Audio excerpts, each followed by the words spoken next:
It started on a blazing summer night in a lonely Texas bar. A young woman, Haley, poured drinks under flickering neon lights until the town sheriff slammed his hand on the counter and said she owed him more than a smile. But before his filthy laughter could echo twice, a stranger stood up. A Navy SEAL just back from war, eyes cold, voice steady. "You should leave the lady alone." What followed wasn't just a fight. It was the first spark of a miracle no one saw coming. Before we begin, tell us where you're watching from and subscribe for more stories of faith, courage, and the miracles God hides in the darkest places. The air above Red Oak County shimmered like molten glass, heat waves twisting across the cracked asphalt where cicadas screamed their endless song. Summer in Central Texas had a way of burning the world down to its bones, of forcing every secret to sweat to the surface. Dust lifted in swirls behind a battered Ford truck as it crawled along the lonely highway, the driver's arm resting on the window frame, his skin bronzed and scarred, his eyes hidden behind aviator shades that had seen more desert than sky. Ethan Cole was 38, tall, broad-shouldered, with a face carved by time and war. The lines near his eyes were not from laughter, but from sun and smoke. His hair, once jet black, was now streaked with gray around the temples, cropped close in the military way he'd never unlearned. He had spent 15 years as a Navy SEAL, most of them overseas, where noise and chaos were constants and silence often meant danger. Now, back in the heat of his home state, he felt uneasy in the quiet. The peace of civilian life didn't sit right. It felt too still, too fragile, as if the world might explode the moment he stopped watching it. He was supposed to be on leave, a cooling-off period, as his commander called it. But Texas didn't cool off, not even at night. So he drove. No destination, just movement, like a shark that forgot how to rest. By late afternoon, the gas gauge hovered near empty, and the thirst in his throat turned metallic. A crooked sign on the roadside read, "Red Oak Saloon, cold drinks, hot music." He turned off the road and followed the gravel path until a small wooden building came into view. The paint was peeling, the sign swinging lazily under the fan of a dying oak tree. Still, the place breathed something alive. Laughter faint through the walls, the sound of a guitar, the clinking of glass. When he stepped inside, the first thing that hit him wasn't the cold air from the old ceiling fan. It was the smell of bourbon, oak, and citrus, mixed with the hum of a jukebox playing an old Chris Stapleton song. Behind the counter stood a woman, her back to the door, blonde hair tied loosely in a bun, the sun from the window catching strands that glowed like wheat. Haley Brooks turned when she heard the door. She was in her late 20s, tall but not fragile, the kind of woman who looked like she'd learned strength the hard way. Her skin was lightly tanned, a scatter of freckles across her nose. Her eyes were an impossible shade of sea green that could shift between softness and steel. A small scar traced her collarbone, a remnant perhaps of something she didn't talk about. Her voice carried that southern lilt born of long summers and long silences. "Afternoon, stranger. You look like you've been through a storm." Ethan gave a half-smile that barely reached his eyes. "Something like that. I'll take a whiskey, neat." "Hot day for whiskey," she said, pouring anyway. "But I guess a man like you's seen worse heat." He looked at her for a moment, wondering how much she saw. She had the kind of gaze that read people like maps. When she slid the glass toward him, their fingers brushed. A fleeting touch, yet enough to send something stirring, old, and uninvited through his chest. The door slammed open before he could reply. The man who entered filled the doorway like bad weather. Tall, wide, heavy through the middle. Sheriff Ray Dalton, late 40s, wore his authority like a weapon. His tan uniform strained across his gut, his badge tilted, and his hat shadowed a face too red from whiskey and sun. His eyes were small, pale, and mean, the kind of eyes that had long stopped seeing people as people. "Well, if it isn't my favorite barkeep," he drawled, his voice slow and sticky. "Miss Brooks, you been hiding from me again?" Haley's smile flickered, professional but cold. "Just working, Sheriff. You want your usual?" He leaned on the counter, invading her space. "You know what I want?" Ethan's hand tightened around his glass. The soldier in him, long trained to assess threats, measured the man in an instant. Dominance through power, confidence through fear. Ray Dalton was the kind who'd been told yes too many times. Ethan tried to stay out of it. Civilians had their own wars, and he was tired of fighting. But when the sheriff's hand touched Haley's arm, he stood. "That's enough," Ethan said quietly, voice steady but firm. Ray turned slowly, eyes narrowing. "And who the hell are you?" "Just a man trying to enjoy his drink without the smell of cheap perfume and power trips." The sheriff's smile died. "You think this is your business, soldier?" At that word, "soldier," Ethan's jaw flexed. "No." But she said no. That should have been the end of it. The bar felt silent. Even the jukebox seemed to hesitate. Haley's eyes darted between them, her pulse visible at her throat. Ray studied Ethan's stance, the relaxed shoulders, the calm readiness. He'd seen men like this before, the kind who didn't bluff, who didn't need to raise their voice to win. "Enjoy your drink," Ray finally muttered, straightening. "We'll talk again, Miss Brooks."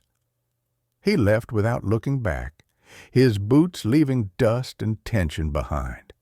Haley exhaled, long and shaky. "You just made yourself a friend you don't want, mister." Ethan sipped his whiskey. "Wouldn't be my first." For a while, neither spoke. The air hummed with leftover heat. Haley wiped the counter, her movements slower now, more thoughtful. Finally, she asked, "You really a soldier?" "Was," he said. "Now I'm just trying to remember how to sit still." She smiled faintly. "You don't look like a man who's good at sitting still."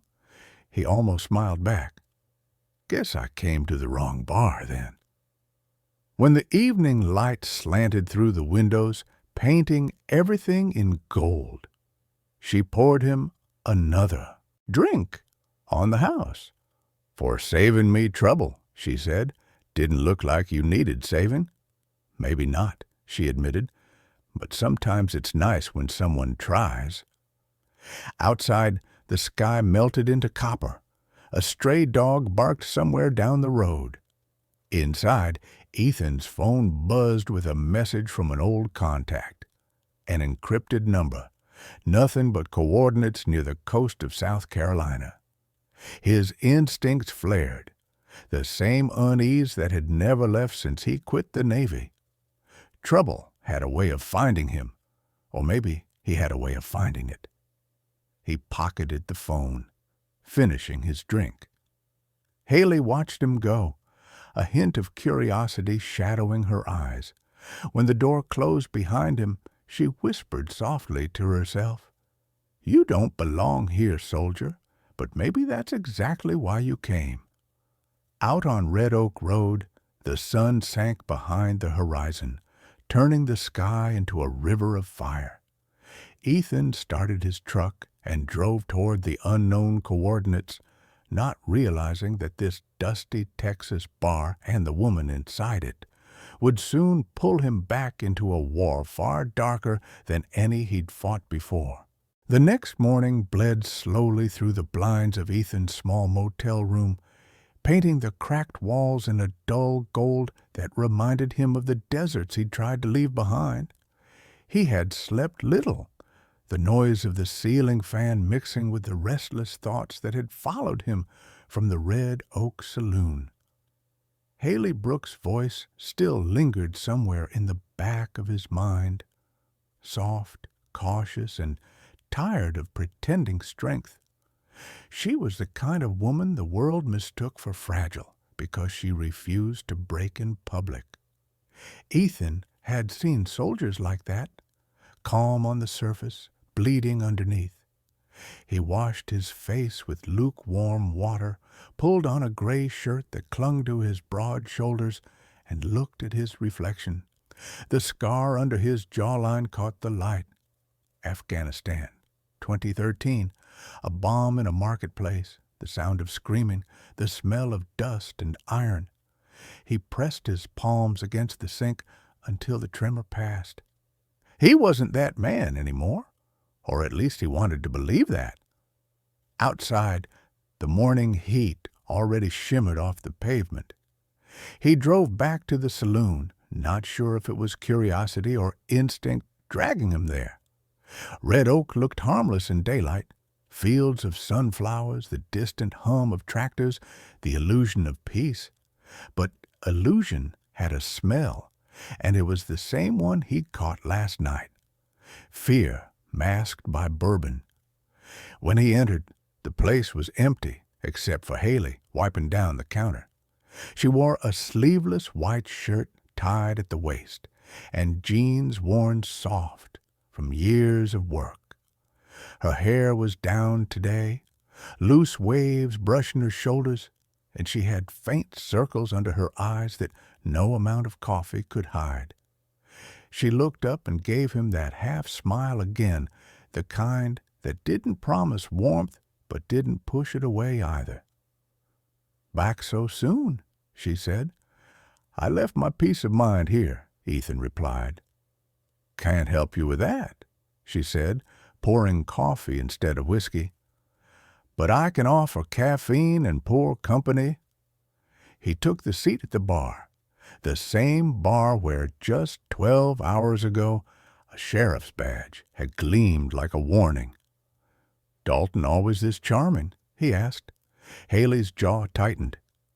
"He's the law here, or what passes for it. People stopped saying no to him a long time ago." Ethan nodded slowly, his gaze tracing the grain of the wooden counter. "And you didn't." Her lips curved slightly, almost bitter.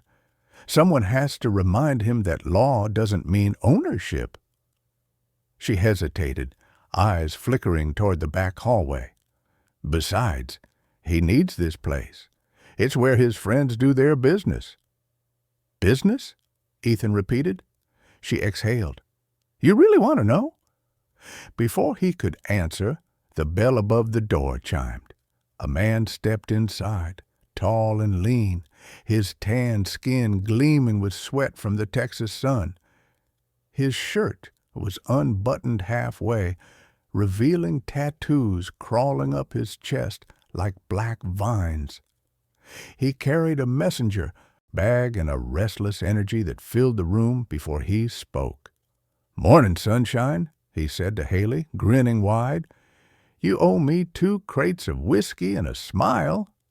Haley rolled her eyes.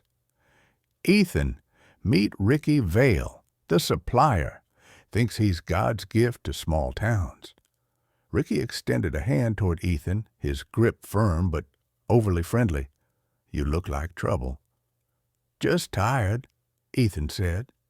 "Same thing," Ricky laughed. He had the kind of face that was handsome in the dangerous way, a crooked jaw, days-old stubble, eyes too sharp for comfort.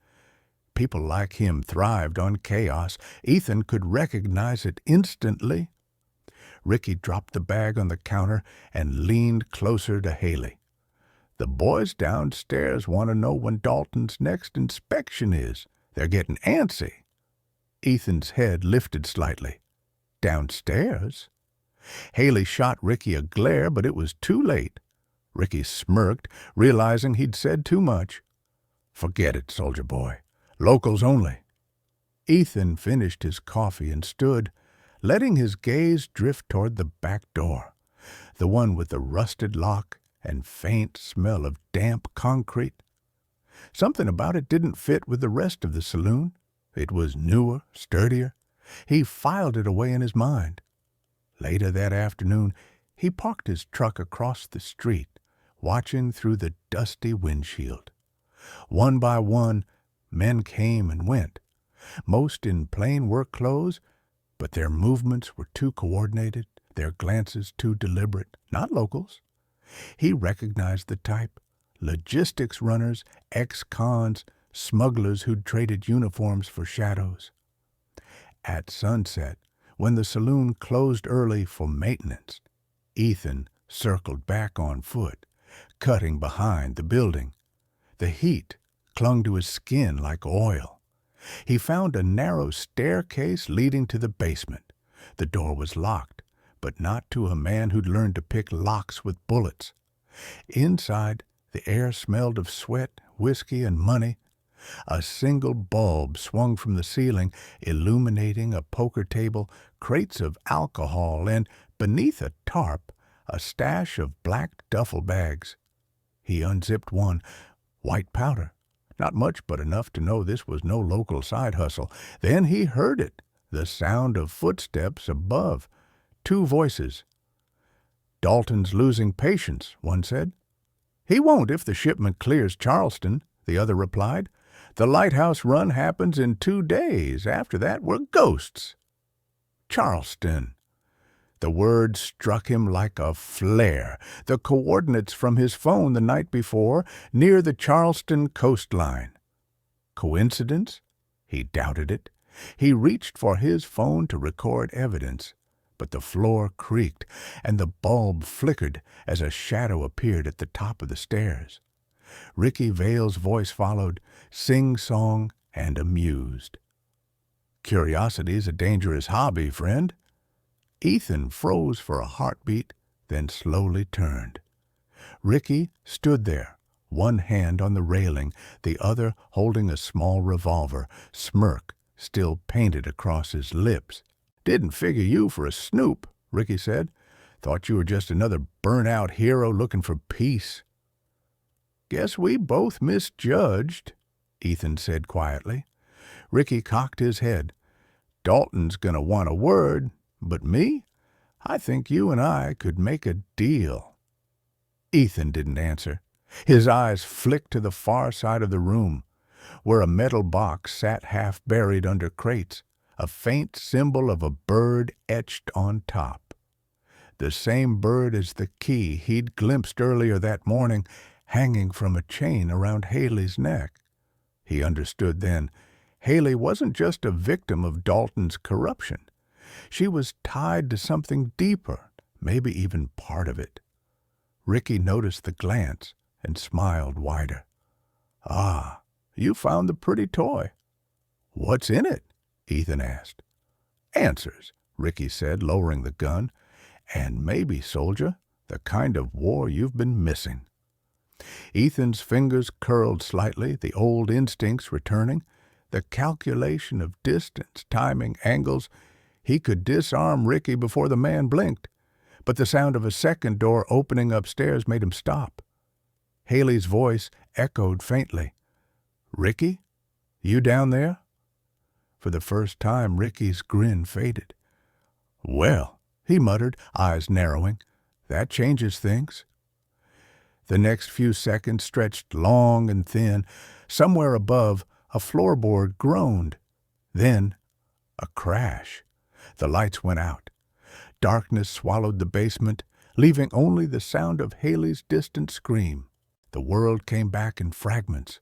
Sound first, then heat, then the sharp smell of gasoline and dust. Ethan blinked into the darkness of the Red Oak Saloon's basement, his body aching from where someone had struck him from behind. Above, The faint hum of traffic mixed with the rattle of pipes. The bulb overhead flickered back to life, revealing emptiness. Ricky Vale was gone. So was the metal box with the bird symbol. The floor where it had rested was marked with oil, and a cigarette still burned slowly near the stairs. But the silence was what caught him most. Silence, and the faint echo of Haley's scream, now long gone. Ethan pushed himself upright, steadying on one knee. His head throbbed, but training overrode confusion. He searched the room again, noting footprints leading toward a narrow tunnel at the back, concrete, newly reinforced. A smuggling route, likely connecting the saloon to the loading docks outside of town. He followed it until the tunnel ended at a locked steel door. On the handle, a smear of red lipstick, the same shade Haley wore. She'd been dragged this way. He exhaled slowly, the soldier in him reawakening. He returned to the bar's main floor. The place was ransacked. Chairs overturned, a bottle cracked on the floor, and a handwritten note stabbed into the counter with a pocket knife.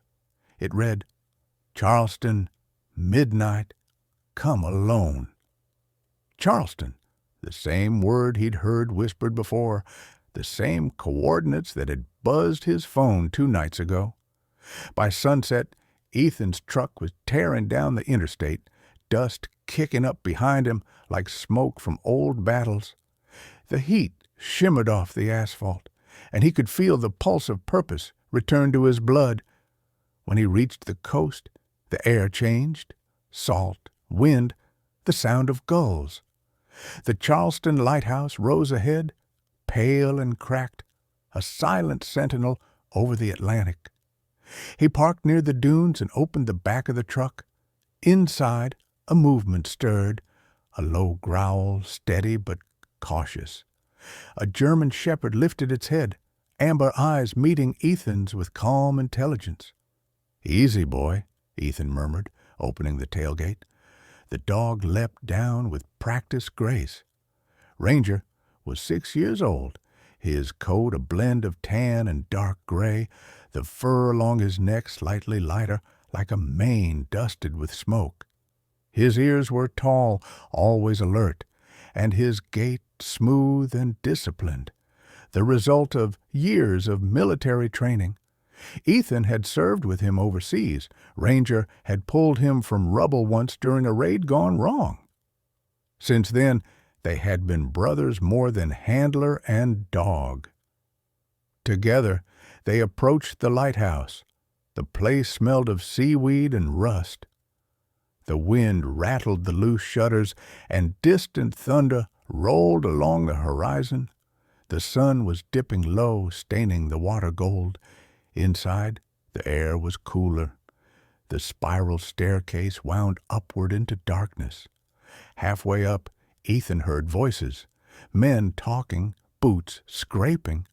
He crouched behind a broken railing, Ranger at his side, breathing silent. "Boss said midnight, not before," one voice said. "He'll come early," another replied. "They always do when it's personal." Through the gaps in the wall, Ethan saw them. 3 men in dark cargo pants and plain shirts, armed moving crates stacked with liquor labels but too heavy to be alcohol. He recognized the pattern of smuggling, drugs packed under fake shipment seals. And there, near the base of the lighthouse, stood Ricky Vale, cigarette glowing in the dim light.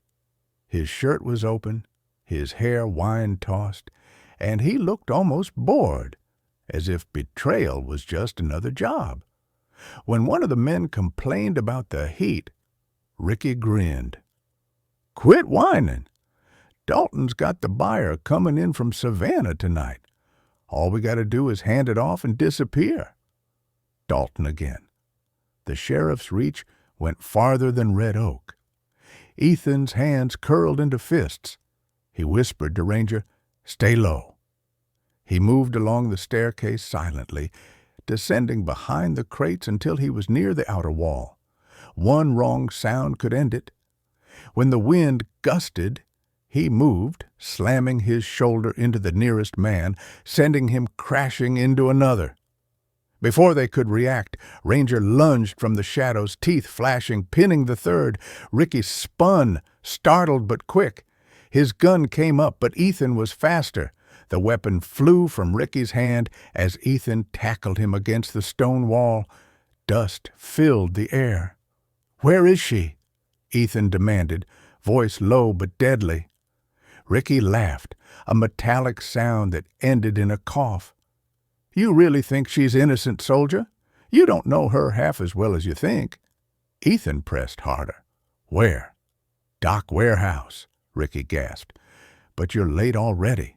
She made her choice." Ethan didn't know what that meant, but he cuffed him anyway, tying Ricky's hands with a cable strap from one of the crates. He gathered the fallen men's phones, took photos of the stash, then tossed a flare into the nearest pile. Flames caught fast, eating through the fake liquor boxes. The heat painted everything in orange light. Ricky's grin returned even as smoke curled between them. "You think this ends here? Dalton answers to someone bigger than both of us. And Haley, she's not who you think she is." Ethan's patience snapped. "I'll decide that when I see her." He dragged Ricky outside where the night wind carried the scent of burning salt and gasoline. Ranger trotted close, watchful. Down the shore, lights from the harbor flickered faintly. Ethan shoved Ricky into the passenger seat of the truck and drove toward the docks. As they neared the old shipyard, he saw movement. 2 SUVs parked under a floodlight, men in plain clothes standing guard. One of them held Haley by the arm. She was alive, but pale, her hair disheveled, wrists bound. The glint of a metal box hung from Dalton's hand. The sheriff looked up as Ethan's headlights hit him, his smirk wide under the brim of his hat. "Evening, Cole. You're just in time for the handoff." Ethan stopped the truck, heart pounding. Ranger growled softly, eyes locked on the men ahead. Dalton lifted the box. "She helped us find this, didn't you, sweetheart?" Haley didn't answer. Her eyes flicked toward Ethan, filled with something unreadable. Fear, regret, or maybe a silent warning. Before Ethan could move, Dalton snapped his fingers. 2 men stepped forward, raising rifles. "You walk away now, soldier, and I forget you were ever here." Ricky, still tied, leaned toward Ethan and whispered, "Told you. You're not fighting criminals, you're fighting ghosts with badges." Ethan's hand went to the door handle, muscles tight. His mind mapping the field, positions, angles, wind. Ranger was already braced to spring. Then suddenly the floodlights flickered and died. A siren wailed in the distance, echoing across the docks. For a split second, everything was chaos, shouts, footsteps, the flash of a muzzle. When the light returned, Haley was gone. Rain had come to Charleston by dawn, a slow, misty drizzle that blurred the harbor lights and turned the old docks into rivers of reflection. The water carried away the gunpowder smell of last night's firefight, but not the memory of it. Ethan Cole stood by the broken containers where the deal had gone bad, the world still echoing with shouts, gunfire, and Haley's last terrified scream before she disappeared into the dark. Ranger stood beside him, fur slicked with rain, tail low, eyes fixed on the water as if searching for her scent. The dog whined once, a sound that cut through the steady patter of rain before falling silent again. Ethan's body ached from bruises, his ribs sore from where he'd hit the ground when the lights went out. He had checked every alley, every warehouse, every pier, but there was no trace of Haley, only the burned-out shell of Dalton's SUV and the faint smell of gasoline. The sheriff was gone too, and the men who'd worked under him had vanished like ghosts. Ethan knew what this meant. Dalton wasn't running anymore. He was hiding behind someone with power, someone who had just shown him how deep this corruption went. As Ethan turned to leave the docks, Ranger barked once and ran toward a pile of driftwood near the seawall. Something was wedged between the rocks, a waterproof envelope sealed with red wax and marked with a crest, a bird with spread wings. Ethan tore it open. Inside was a single folded page. The handwriting was Haley's. "Don't come for me. They're watching you. You don't understand who they really are. H." He stood there for a long time, the rain soaking through his shirt, the note bleeding in his hand. The words were warning and plea all at once. He didn't know whether to believe she was a hostage or a participant. By afternoon, he drove west through the back roads, following the faint trail of information that Ricky Vale had mumbled before the fight. The storm followed him like a ghost, clouds rolling low over the marshes. Ranger dozed in the back seat, occasionally lifting his head at passing cars. The radio crackled faintly with static before a voice cut through. A news report about an incident at Charleston's port, one under federal review. That phrase, he knew, meant someone had buried the truth already. He stopped at a rundown gas station an hour outside the city. The place looked like it hadn't been updated since the 80s. One flickering light, a vending machine humming like an insect. The clerk behind the counter was an older man, thin and leathery, wearing a faded fishing cap. His name tag read Frank. Ethan bought coffee and asked, "Anyone been through here early this morning? Woman, late 20s, blonde, maybe scared?" Frank's eyes narrowed slightly, as if weighing whether the question was safe. "You a cop?" "No," Ethan said. "Used to be military." "Then you ought to know when to stop chasing ghosts." Frank took a sip from his mug, studied him again, then added quietly, "Couple hours ago, a black SUV stopped for gas. Driver wore a sheriff's badge. Girl in the passenger seat, handcuffed, looked half dead, headed north toward Somerville." Ethan's chest tightened.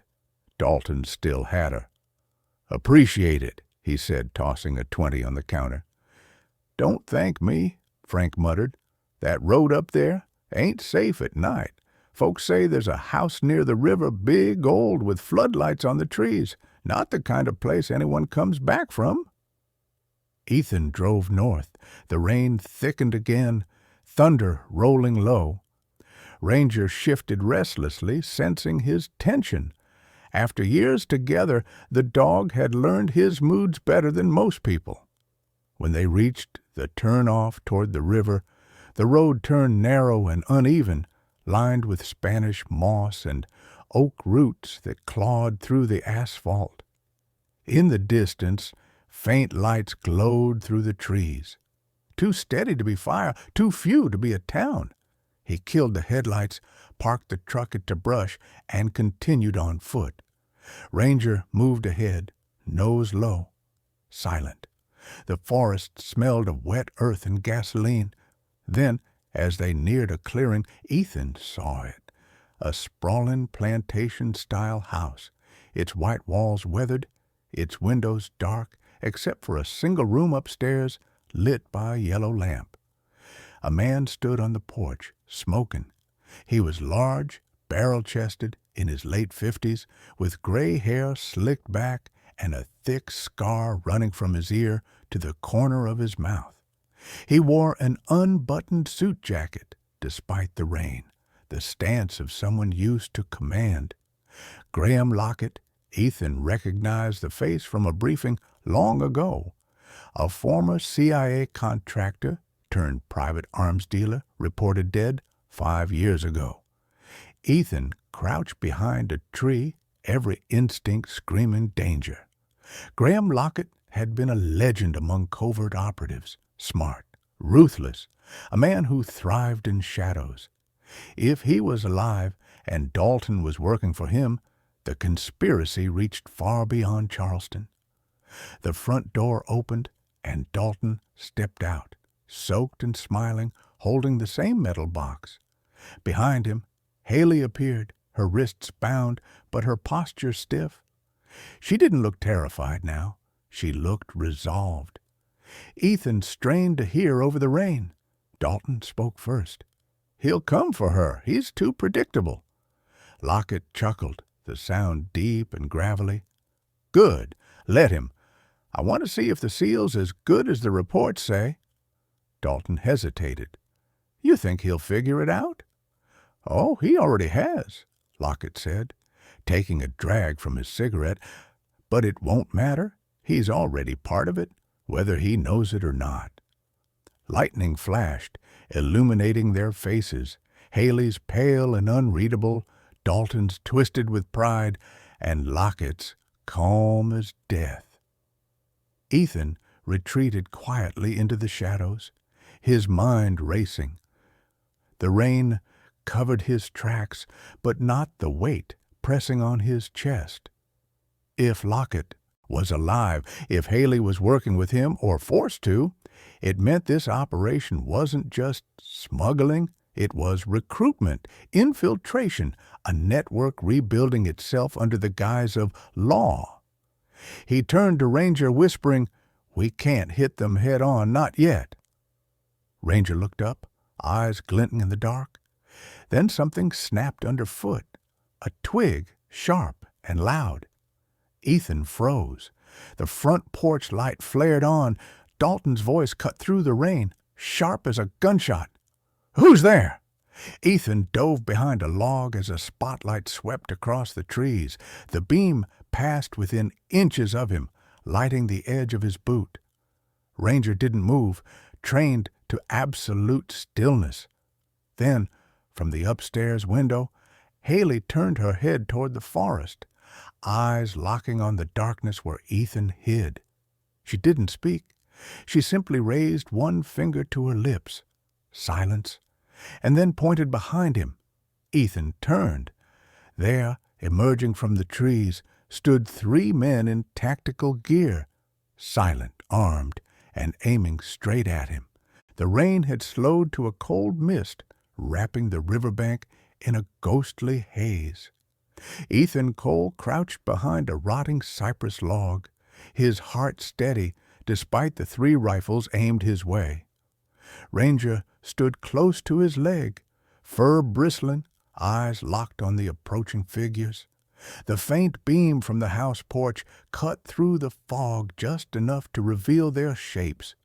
3 mercenaries in black tactical gear, silent and deliberate, their boots sinking into the mud. The leader raised a gloved hand, signaling his men to fan out. Ethan saw the movement and waited until the nearest one stepped into range. A flicker of lightning tore across the clouds, and in that instant he moved. The soldier instincts returned as natural as breath. He rolled left, grabbed a rock, and flung it into the opposite brush to draw fire. The first man fired, too late. Ethan lunged forward, tackling him hard into the wet ground. The rifle discharged once into the dirt before Ranger leapt onto the second assailant, snarling, teeth flashing white against the dark. The third mercenary hesitated, only for a second, but it was enough for Ethan to swing the butt of the captured rifle into his jaw. The man dropped silently. Ranger released his grip only when Ethan whispered, "Down." The German shepherd obeyed instantly, breath steaming in the night air. Ethan stripped a radio from one of the men and listened. Voices crackled through the static, Dalton's and Lockett's. "Cole's close," Dalton's voice rasped. "He's not backing off." "Good," Lockett replied, calm as always. "Let him come. We'll finish the trade before dawn." Ethan frowned. Trade? The word struck like a spark in gasoline. Haley was the trade. She wasn't just a hostage. She was currency in a deal that involved more than drugs or smuggling. He looked back toward the plantation. Through the mist, the house lights glowed faintly golden, like a mirage. Somewhere inside, Haley was waiting, or plotting. Either way, the storm between them hadn't passed. Ethan moved closer to the main structure, hugging the shadows. He found a back window cracked open and slipped in silently, Ranger following. The inside of the mansion smelled of smoke, whiskey, and damp wood. Paint peeled from the walls, and the carpet was still wet from leaking ceilings. Voices came from the next room, muffled but clear enough to make out words. "She's not going anywhere until the transfer clears," Dalton said. His tone was sharp with impatience. Lockett answered, voice smooth as oil. "Relax, Sheriff. Once the offshore account confirms, she'll be on the plane. Until then, watch your tongue. She's worth more than your entire department." Ethan peered through the cracked door. The dining hall beyond had been converted into a makeshift operations center. Computers, maps, and crates of weapons littered the floor. At the far end sat Haley, wrists chained to a chair, her face pale but defiant. Dalton stood, near her, arms crossed, while Lockett poured whiskey into 2 glasses with the patience of a man who never needed to hurry. Lockett looked older under the electric light, tall, broad-shouldered, his scar more pronounced, his gray hair neatly combed back. His blue eyes were sharp and calculating, the eyes of someone who'd seen too many wars and learned to profit from them, the kind of man who used soldiers like chess pieces. Ethan felt anger tighten in his chest, but he didn't move yet. Not until he saw the third man in the room, a stranger, younger, lean, maybe in his late 30s. He wore a tailored black suit, despite the mud on his shoes, his face narrow and smooth, with close-cropped dark hair and a small silver earring in his left ear. His expression carried an unsettling calm. "Mr. Lockett," he said in a faint Eastern European accent, "the shipment is secure, but the buyer wants proof of authenticity. He insists the asset speak." Haley raised her head. "Asset," she repeated bitterly. "That's what I am to you?" Lockett smiled faintly. "To the right people, everyone is an asset. Don't take it personally." The stranger stepped forward. "She's the key, isn't she? The only one who knows the access codes to the military vault you stole before the war." Lockett didn't answer, but his silence confirmed everything. Ethan felt the world tilt. Haley wasn't just some innocent bartender caught in the wrong deal. She had been part of something deeper. He remembered the coded papers in her drawer, the map etched under the bar floor. She wasn't lying when she said people were watching him. He raised his weapon, ready to move. Then Haley's eyes flicked toward the door, straight to him. She didn't look shocked. She looked ready. Her voice rose suddenly, sharp and defiant. "You'll never get those codes, Lockett. They're not just numbers. They're coordinates." The mercenaries turned. Lockett's calm face hardened.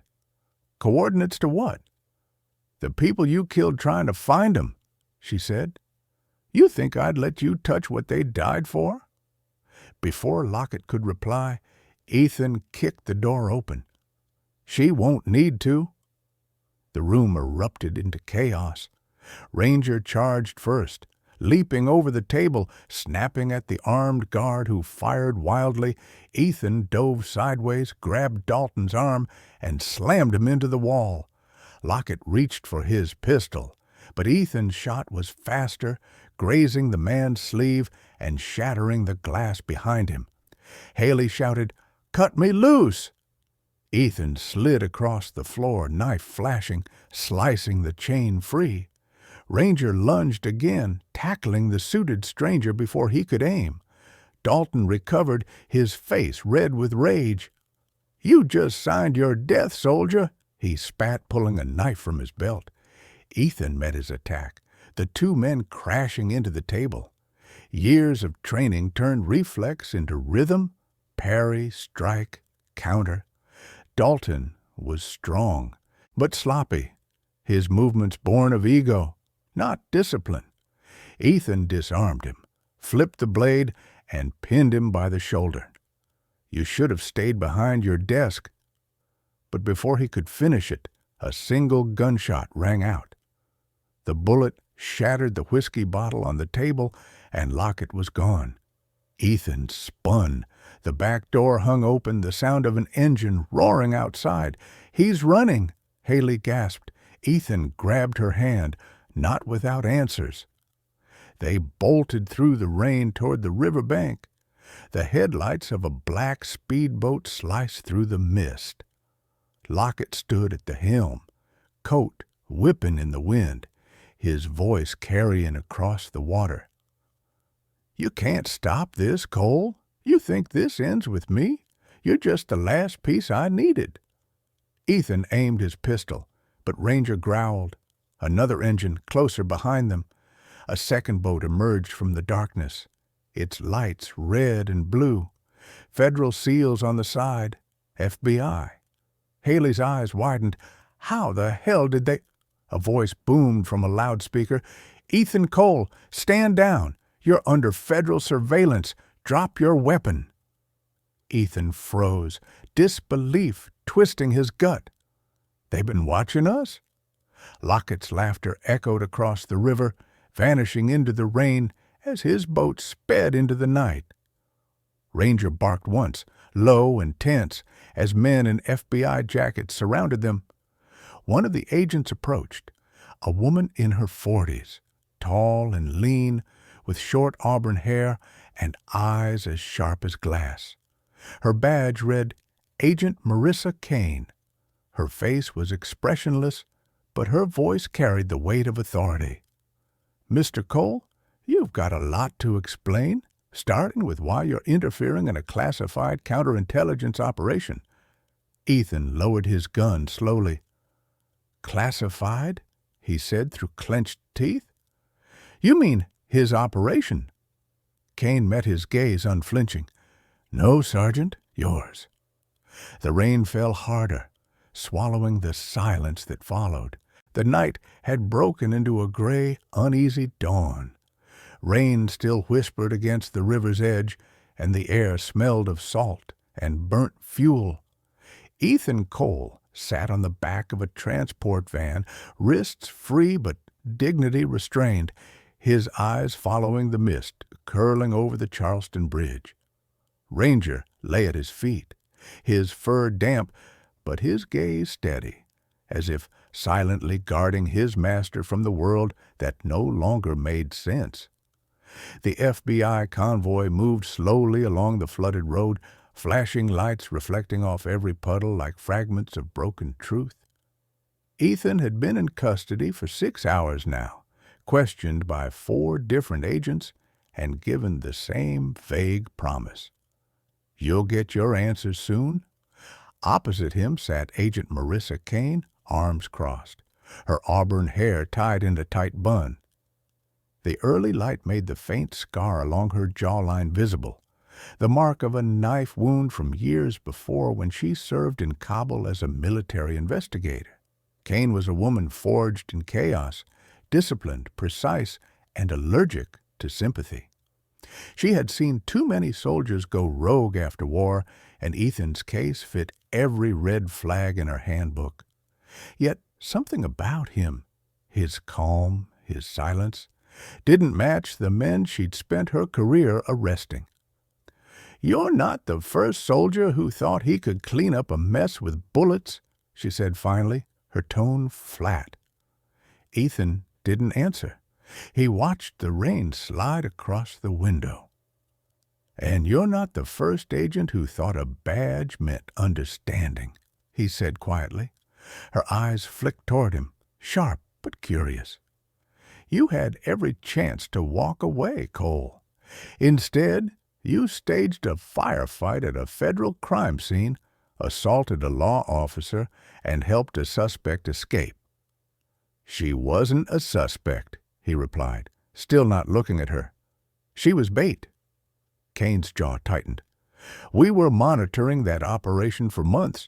You blew a multi-agency sting." "Then maybe your sting was rotten from the inside," he shot back, "because the man you were really after is one of yours." That silence between them stretched long enough for the wipers to scrape twice across the glass. Kane's face didn't change, but her fingers stopped drumming on her arm. "Explain," she said. Ethan leaned forward. "Lockett's not just an arms dealer.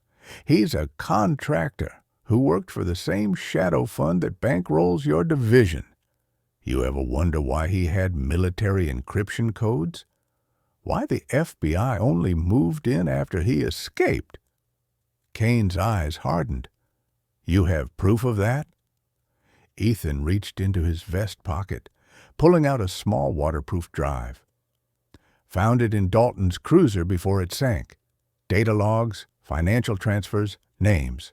Some belong to people who wear your same badge."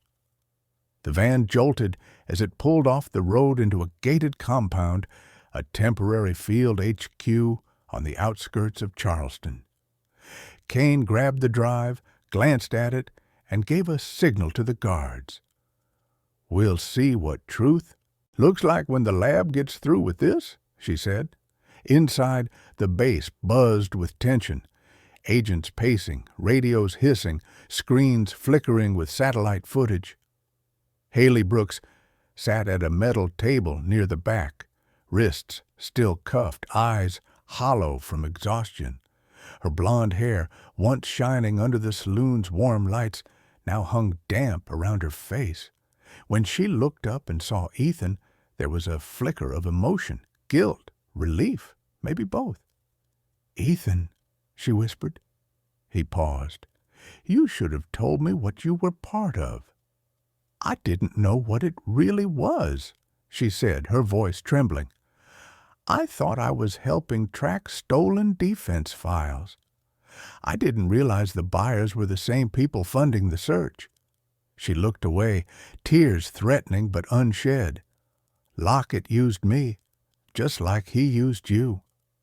Kane intervened, tossing the drive to a technician named Oliver Trent, a tall, bespectacled man in his early 30s with dark hair and an academic calm that contrasted the chaos around him. He was the quiet type, always speaking as if to himself, but his mind was faster than most machines. "Decrypt it," Kane ordered. "Yes, ma'am," Oliver said, already typing. "Military-grade cipher, but it's familiar. Whoever encoded this once worked for Langley's data branch." "Lockett," Ethan muttered. Minutes passed, like hours. Then Oliver's face paled. "Oh, my God, it's all there. Offshore accounts, internal correspondences. Half the security division of North Atlantic Command is compromised." He looked up at Kane. "Including Deputy Director Marcus Holt." Kane's expression froze. "Holt?" she repeated. "That's impossible. He—" Before she could finish, an explosion rocked the compound. Glass shattered, alarms blared, the lights went out for half a second, replaced by the pulsing red of emergency bulbs. Ranger barked sharply, ears erect, every muscle tense. Kane drew her weapon. "Secure the perimeter!" she shouted. Smoke poured through the western corridor. Through the haze, Ethan saw the unmistakable silhouette of Ray Dalton, bruised but alive, limping and carrying a detonator. His eyes were bloodshot, his smirk twisted. "You thought I'd drown that easy?" he snarled.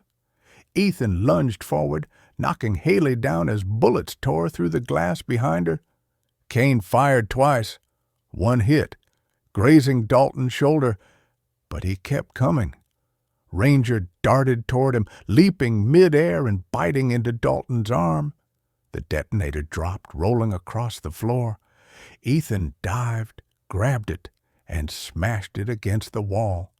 Dalton screamed, slamming Ranger to the ground, but the dog recovered instantly, biting again, this time at the throat. The fight ended in seconds. When the silence fell, only the rain outside dared to move. Kane crouched beside the broken detonator, her hands shaking slightly. "That was supposed to trigger a remote explosion," she muttered. "But not here, at the Federal Evidence Vault." Ethan turned toward the console where Oliver was still working. "Can you trace who sent him?" Oliver's fingers raced over the keys. "Signal came from an encrypted frequency near Fort Bragg. That's Holt's old command post."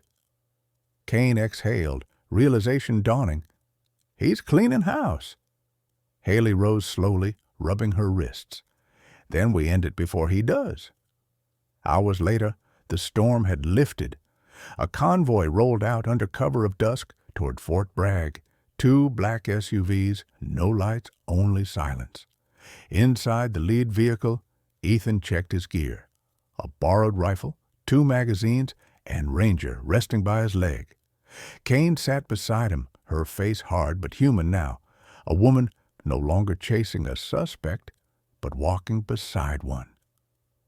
Haley sat in the back, staring out the window as if searching for forgiveness in the fading horizon. When they reached the abandoned hangar Holt used as his private office, the final confrontation came not with gunfire, but truth. Holt, tall, silver-haired, in his 50s, with the kind of polished composure that hides rot beneath, stood waiting, flanked by armed guards. "Cole," he said smoothly, "you've caused a great deal of trouble, but you were always good at that." Ethan raised his weapon. "You sold your country." "No," Holt said calmly. "I bought its future. The wars never end, Sergeant. I just learned how to own them." It was Kane who pulled the trigger first. One clean shot. Holt fell before he could speak again. By dawn, the FBI had seized the base, the evidence drive secured, and every name tied to Lockett's network under investigation. Lockett himself was found 2 days later off the coast, dead, his boat burned to the waterline. Weeks passed. The world moved on. Ethan and Haley reopened the Red Oak Saloon, its old wooden sign polished, its door open once more. Ranger rested on the porch in the summer sun, his coat glinting gold. Inside, laughter returned where gunfire once echoed. Kane visited once in civilian clothes, hair loose, softer somehow. She ordered coffee, not whiskey. "The Bureau's closing the case," she told him, "but if you ever need a place where you belong again, you know where to find me." Ethan smiled faintly. "I already found it." Outside, the wind shifted through the oaks, carrying the sound of chimes Haley had hung by the window, a reminder of a summer when blood and redemption had the same color. Ranger lifted his head, ears twitching, watching the horizon. Somewhere far off, thunder rolled again. Sometimes God doesn't send miracles through angels or thunder in the sky. Sometimes he sends them quietly, through a soldier who refuses to give up, through a loyal dog who stands guard even in the darkest night, or through a woman brave enough to begin again after everything has fallen apart. Ethan, Haley, and Ranger didn't just survive a war of bullets. They survived the war within the human heart, the one between faith and fear, between what's lost and what's worth saving. Maybe that's what God's miracles really look like, Not grand, not loud, but steady. A warm hand reaching out when you've fallen. A stranger's kindness on an ordinary day. The courage to forgive even when the world tells you to fight. If you're watching this story tonight, take a moment to remember, you are part of that light. Every act of compassion, every prayer whispered for someone else, every time you choose love over anger, you become a miracle in motion. So if this story touched your heart, share it. Someone out there might need a reminder that faith still works in silence.